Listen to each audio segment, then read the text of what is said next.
تم جیسا بیکار آدمی میرے سلطان سے بات کرے گا؟ جواباً ابرام کہتا ہے میرے الفاظ ملکہ کے الفاظ ہیں۔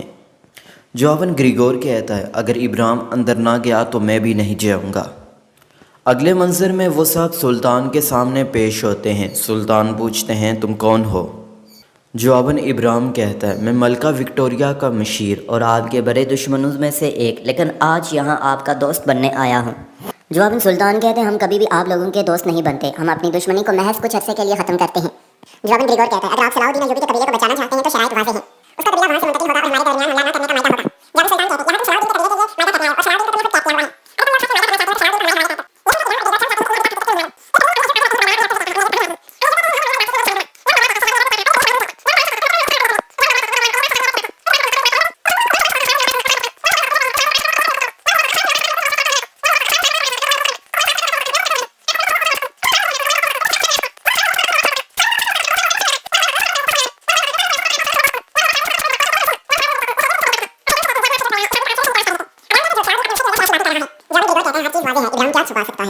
کوئی بھی ہمیں اپنے ماتحت نہیں کر سکتا۔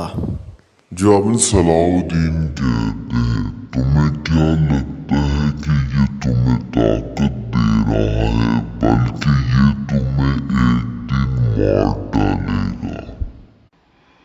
جواباً ابرام کہتا ہے سلطان آپ معاہدہ کریں ورنہ ہماری فوج صلاح الدین کے قبیلے کو تباہ کر دے گی۔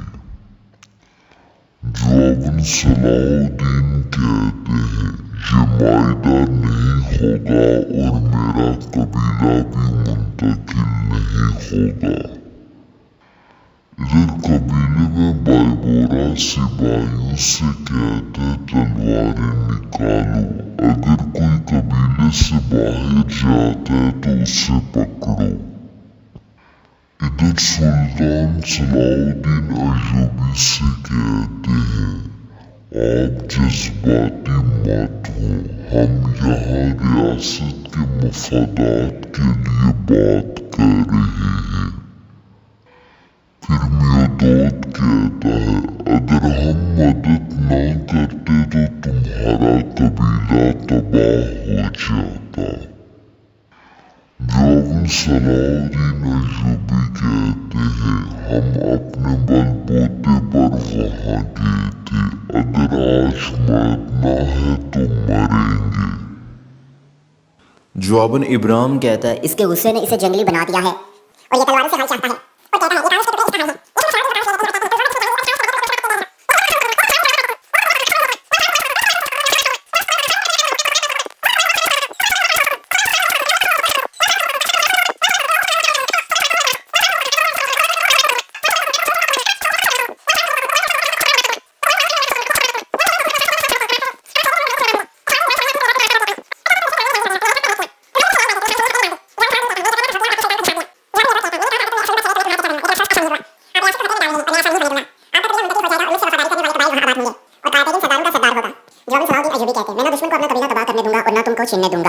جواباً میودوت کہتا ہے تمہیں یہ معاہدہ توڑنے سے پہلے سوچنا چاہیے تھا، میں نے اپنی فوج قبیلے سے بلا لی ہے، اب جا کر اپنے قبیلے کو بچا لو۔